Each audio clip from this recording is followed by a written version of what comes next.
Olá, olá, bom dia, boa tarde, boa noite para você que está me ouvindo em mais este podcast no Spotify, no YouTube, no Google Podcast, sei lá onde mais estiver esse podcast. Hoje eu quero falar sobre um assunto bastante sério, né? Eu já fiz um comentário breve lá no meu Instagram, que é a última redução, a mais recente redução da taxa Selic, que agora está em 2% ao ano. Já superamos várias mínimas históricas, né? Então, há apenas 4 anos atrás, a taxa Selic estava na faixa de 14% ao ano, chegou até a 14,25% ao ano, e agora estamos com a taxa Selic 2% ao ano. Primeiro, a gente precisa entender que a taxa Selic não existe por causa do título Tesouro Selic. A taxa Selic é a taxa básica de juros da economia brasileira e ela é uma das ferramentas que o governo utiliza para controlar a inflação ou para estimular o consumo. Como nós estamos vivendo uma época de crise, né, causada pelo coronavírus, o governo baixou novamente a taxa de juros para incentivar o consumo para a gente sair dessa crise o mais rápido possível, né, dentro das condições. Claro que não é só a taxa Selic que influencia na inflação ou não, mas é muito importante fazer essa separação, porque às vezes a gente fica pensando só nos investimentos, né, e aí muita gente fica triste porque a taxa Selic foi reduzida, porque aí o Tesouro Selic está rendendo uma miséria, tal, muito pouco, mas a gente não deveria olhar só sobre esse aspecto. A gente precisa entender que a taxa Selic faz parte de um cenário econômico muito mais abrangente do que simplesmente os investimentos no Tesouro Selic. E com essa nova redução da taxa Selic, vem de novo, nossa, eu não aguento mais isso, mas toda vez tem de novo galera falando que a renda fixa morreu, que o Tesouro Selic não vale mais a pena. Tá, primeira coisa, renda fixa não morreu coisa nenhuma, nem vai morrer, tá? A gente pode pegar como exemplo aí países europeus que têm taxas de juros nominalmente negativas, e mesmo assim as pessoas colocam dinheiro, né, em títulos com taxas nominalmente negativas. O que é uma taxa nominalmente negativa? É aquela taxa de investimento onde você vai receber menos do que você aplicou, mesmo que não tenha nada de inflação. Tá? Não é simplesmente que vai perder para a inflação, não, ele vai diminuir de fato. Você aplica 1.000 e vai receber 990, 980, enfim, existem taxas de juros nominalmente negativas em países muito mais desenvolvidos que o Brasil. E mesmo assim, a renda fixa não morreu por lá, também não vai morrer aqui. Por quê? Renda fixa e renda variável são categorias de investimentos com características diferentes que atendem a objetivos diferentes. Essa coisa toda que acontece no Brasil, ela está muito relacionada com o fato de que no passado a taxa Selic estava super alta, né? Então, para que as pessoas iam arriscar o seu dinheiro em investimentos de renda variável se no Tesouro Selic, que é o investimento mais seguro de todos, ela já ia ganhar bruto 14,25% ao ano? Né? Então, por isso que muita gente ficava lá mesmo, sim, mesmo os investidores grandes, experientes, tal, deixavam muito mais dinheiro no Tesouro Selic do que estão deixando hoje. Mas não morre, por quê?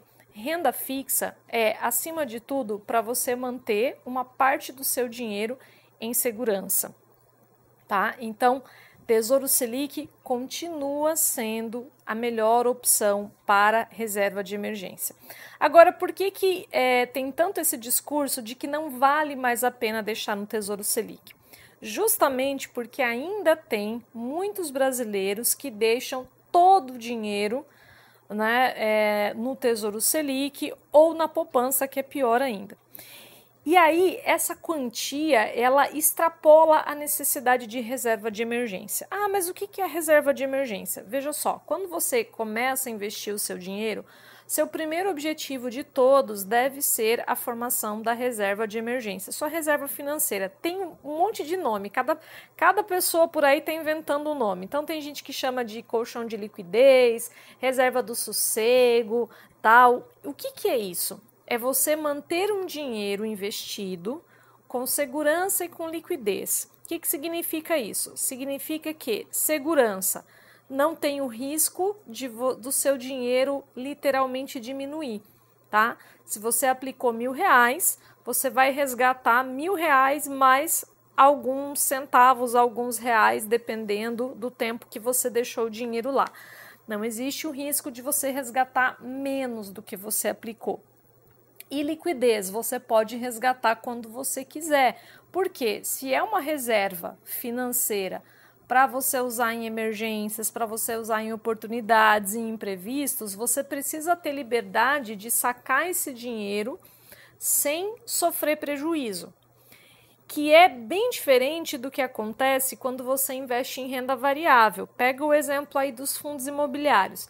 Ah, nossa, são ótimos investimentos, tal, isso e aquilo, mas o valor de cada cota de um fundo imobiliário varia conforme as expectativas de mercado, conforme a relação entre oferta e demanda, conforme o desempenho das empresas do setor. Então, o que acontece? Você vai lá e aplica R$1.000 hoje, pode ser que amanhã, quando você olha o seu extrato, tenha só 900, tenha 800 ou até menos que isso, né? Em março, naquela sequência de circuit breaker da Bolsa de Valores, teve fundos imobiliários que chegaram a se desvalorizar 60%. Então, imagina, você aplicou R$1.000, aí de repente você olha o seu extrato e tem apenas R$600 lá. Isso acontece em investimentos de renda variável. Em investimentos de renda fixa, salvo algumas exceções, né? Mas se você pegar Tesouro Selic, a própria poupança, contas digitais como a Nuconta, o seu dinheiro não vai diminuir e você pode resgatar a qualquer momento. Então tem segurança e tem liquidez. Esse deve ser o primeiro objetivo de qualquer investidor, de qualquer investidora, formar a sua reserva de emergência. Só que essa reserva de emergência, ela não precisa ter um valor assim exorbitante, né? Você pode formar uma reserva de emergência equivalente a 3 meses das suas despesas, do seu custo de vida. Quanto que você gasta para viver todo mês? Ah, gasta R$5.000. Então, quanto é que vai ser a sua reserva de emergência? R$15.000.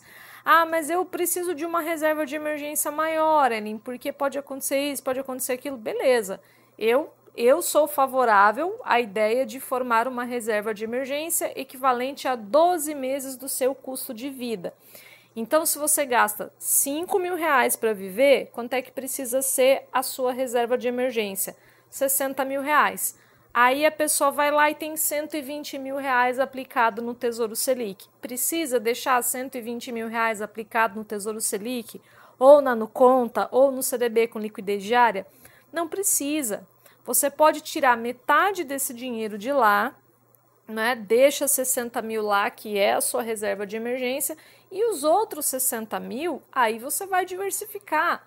Você pode diversificar dentro da renda fixa mesmo, pegando CDBs, LCI, que não tem liquidez diária, mas que oferecem uma rentabilidade maior que o Tesouro Selic, e pode colocar uma parte também, né? Não todo esse 50%, porque aí é um risco muito alto, mas digamos assim, você, daqueles 120.000, né? Você deixou 50% lá no Tesouro Selic. O restante desses outros 50%, esses outros 60.000, você poderia pegar R$6.000 e investir em renda variável, por exemplo, tá? Ou R$12.000, que seria 10% do total aí da sua carteira de investimentos, certo? Então, quando o pessoal fala que Tesouro Selic não vale a pena, é nesse sentido que, se você já tem a sua reserva de emergência, não faz sentido você deixar no Tesouro Selic um dinheiro maior, né, uma quantia maior do que o necessário na sua reserva de emergência. Então, resumindo, para ficar o mais claro possível, se você precisa de uma reserva de emergência de R$60.000, você não precisa deixar 70.000, 80.000 aplicado no Tesouro Selic. Toda a quantia que for acima desses 60.000 da sua reserva de emergência, aí você vai diversificar de acordo com o seu perfil de investidor, de investidora, buscando os investimentos que estão de acordo com o seu perfil e principalmente de acordo com os seus objetivos de vida, prazo, características, se você pode correr risco ou não.